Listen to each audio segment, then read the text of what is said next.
Pokemon game prices are completely overblown. If you search up your favorite Pokemon game right now, I guarantee that you will find prices that exceed what you'd ever imagine one cartridge to be worth. Pokemon Diamond sealed for $400, even $1,400. Not sure why there's a huge gap in the same item, but it exists. Pokemon White 2, $900. Pokemon Black 2, $500. $2,800, $3,000, and a sealed copy of Heart Gold going upwards of $700. Of course, this listing also makes sure that it includes some box damage for the $700 you're paying. So why exactly are Pokemon games priced so high right now? Despite the fact that our world has gone back to normal and our isolation ended, we still see these games being sold off for hundreds to thousands of dollars. But why?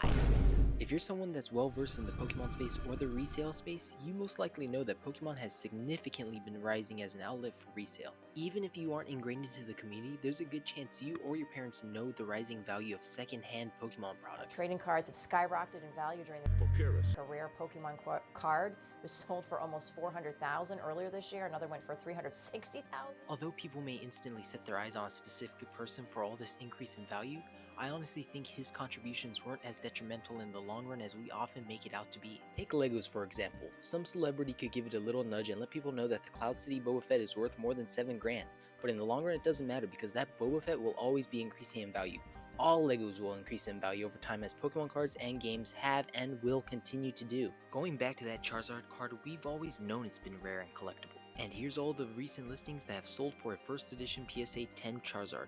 As you can see, none of them are that high compared to the hundreds of thousands spent on them around the time that the Pokemon cards got the celebrity push, which once again proves that the influence of influencers isn't that detrimental over time. Let's take a game like Soul Silver. If you look at the graph of all its sales, you can see it peak back in 2021, but just like the Charizard, it fell quickly and regained on its usual track. Now again, despite the fact that isolation and influence has died down, we still see games being sold and listed for an arm and a leg.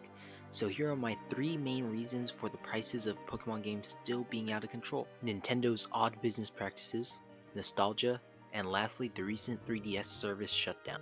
If you didn't know, the 3DS's eShop was recently shut down, meaning that games are no longer able to be bought and downloaded online for the 3DS. The closing of the 3DS eShop caused the whole entire Nintendo catalog for the DS and 3DS to go up in price because of the fact that there is now no way to legitimately get DS or 3DS games directly from Nintendo anymore. Now, although the 3DS games prices did increase dramatically, it still isn't anywhere near as high as all the DS games that I mentioned. And you can still find used copies for relatively cheap, about $25 and up. Now, looking past the shutdown of the 3DS eShop, we can also pin blame on nostalgia. Many kids that played the DS games in their childhood are now adults, including me. Because of this fact, Nintendo often creates remakes to appeal to this demographic, but we either wait too long for said remakes or are met with a disappointing product. Many of these people just want to revisit their old games, or play games in the line that they have yet to experience. Which brings me to talk about how Nintendo handles their older titles. While yes, it could be odd to play a DS game on a Switch,